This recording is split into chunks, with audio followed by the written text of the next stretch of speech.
good rules changes, and we can do that together. But you change the rules with 2/3 of the people that are present. So it's Democrats and Republicans changing the rules to make the place work better.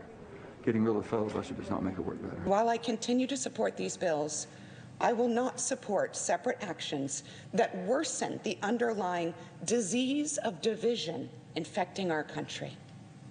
The debate over the Senate's 60-vote threshold shines a light on our broader challenges. I hope we can get this done. The honest-to-God answer is I don't know whether we can get this done. Two Democratic senators tripling down just before the president goes up there to talk to Democrats about voting rights legislation and changing the way the Senate works to get that done. Those senators are now at the White House. However, let's just review the past 4 days for the Biden administration and this president. The CDC fact checks liberal justices pushing the vaccine mandate. Americans largely lose faith in the CDC, at least by what they say to pollsters. Finding a COVID test is hard around the country. Record cases around the country. Hospitals reaching capacity. The president pivots to a voting rights speech, with a speech even members of his own party panned. Stacey Abrams did not show up for that event in Atlanta, her state, her issue. Inflation hits a 4-decade high. Consumers complain about bare shelves. Stories about a 2024 ticket without Biden or Harris pop up all over the place. Harris is mocked for another rough network TV interview. The president stumbles through a teleprompter COVID event, asking for the testing czar's name. The president admits voting rights bill will likely fail, as you just heard, as Senator Sinema from Arizona takes to the floor before he arrives on the Hill. Senator Manchin's statement, again, definitive on the filibuster. Senator Manchin tells reporters today he hasn't talked to the president since before Christmas, and there's been no renegotiation of Build Back Better. The Supreme Court knocks down the vaccine mandate for private businesses, over 100 employees. National Security Advisor Jake Sullivan announces no further talks with Russia as the Russians get more aggressive. North Korea launches yet another missile, and the Pentagon says they're surprised by that capability. DHS announces 104,000 migrants between March and August of last year. Only 50,000 checked in with ICE. It's Thursday. Let's bring in our panel. Katie Pavlich, news editor at townhall.com. Matthew Continetti, fellow at the American Enterprise Institute, and Leslie Marshall, Democratic strategist.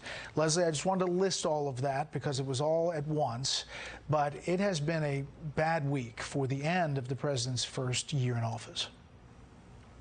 Well, I knew you weren't trying out for the role of Pollyanna when you were listing that.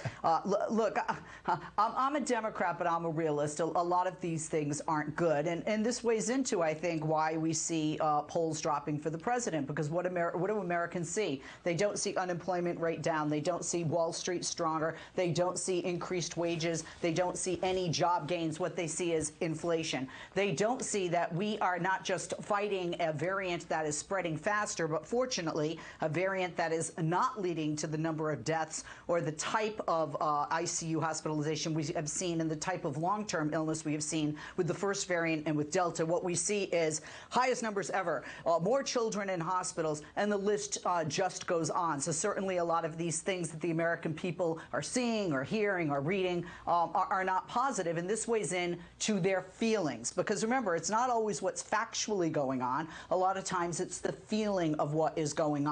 I want to say one thing about voting rights, and I've said this before on your show, Brett, and I'll say it again. No matter what piece of legislation, I can't stand when my party or any party, quite frankly, touts something, pushes for something, gives a date for something, knowing they're not going to get it over the finish line. I understand it's symbolic, but I honestly also think it's a waste of time if you're not going to get it done. Katie, and I do feel that our democracy is being threatened. To that point, for that speech in Atlanta to be that aggressive, to compare opponents of the legislation or getting it done to segregationalists and racists in the past, and then to come out today and say, you know, we might not get it done.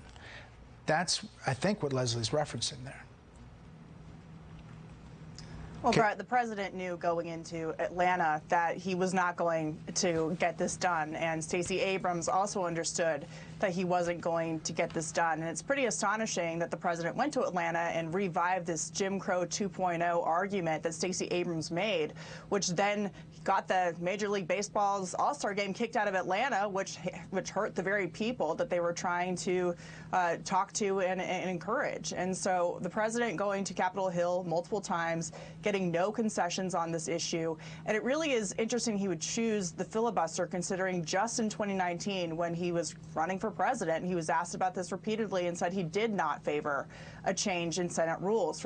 So for him to go and be so aggressive to compare opponents of this to people like George Wallace, who, by the way, was a Democrat, when he agreed with that very same policy stance just 2 years ago, really is quite something. It's obvious because the administration is failing on policy. They are now shifting to aggressive politics in an election year, hoping that something will stick.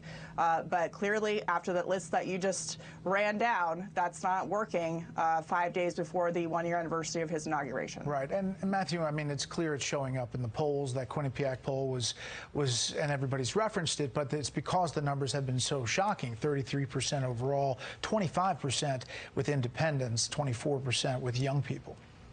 Right, and of course the slide has been ongoing, Brett, since basically the last half of last year. And by December, of course, the saying is when you don't have a friend in Washington, you get a dog. Well, Biden already got his dog, and then all of the events that have happened since that you listed at the outset of the panel have continued to come. I don't know what he's going to do now, and there doesn't seem to be any good news on the horizon either. As you said, amidst all these crises, economic, political, social, judicial, with the setbacks on the vaccine mandate, they lead the briefing with the imminent invasion of Ukraine by Russia.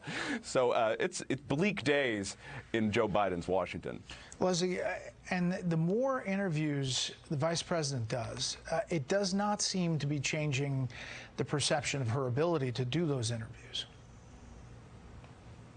I would say that I have not seen great support for our vice president, not just because of the interviews, and I know people get on me for this. I've been interviewed about this. I think some of it is her gender. I think some of it is her race. And I think some of the people in my party as well are disappointed with the tasks that have been put before her that they don't feel that she has worked with. But you had mentioned in your list, Brett, that, you know, people are talking about, will Biden be on the ticket? Will Biden and Harris be on the ticket together? These were the same conversations with Donald Trump, and will Donald Trump Pence ticket, and both of them were on the ticket. Now, I know they lost, but at the same time, I think that's a lot of gossip, and I don't think the ticket will change. Fair point. Just mentioning that it's not, you know, conservative outlets. These are liberal papers or organizations, Katie, that are bringing up these stories. They're popping up all over the place. Katie? Oh, sorry, Brett, I didn't hear you. Yeah, no, the vice president has given multiple chances to revive her image, to take the issues that the president has given her in her portfolio seriously. When she answers the question about what she wishes she could do better throughout her first year in office, and she laughs and says, get out of D.C. more, when she's quite literally been invited to the southern border, which is one of the issues she's been tasked with fixing, and she hasn't gone. It makes her look like she's not taking the office seriously. And, you know, given all the talk of Joe Biden not running again in 2024, her chances of being the nominee are getting slimmer by the interview. All right, panel, stand by if you would when we come back. Tomorrow's headlines. Finally tonight, a look at tomorrow's headlines with the panel. Leslie, first to you. A wave of minorities register as Democrats after Republicans show their true colors on voting rights. Matthew. My headline is Biden nears Iran deal. The president's so desperate for a win, he's going to make a bad deal for the country and the world. Katie. At the end of the worst week ever for Joe Biden, the president adopts another puppy, a kitten, and he also tweets about it to get the press's attention. All right, panel, thanks.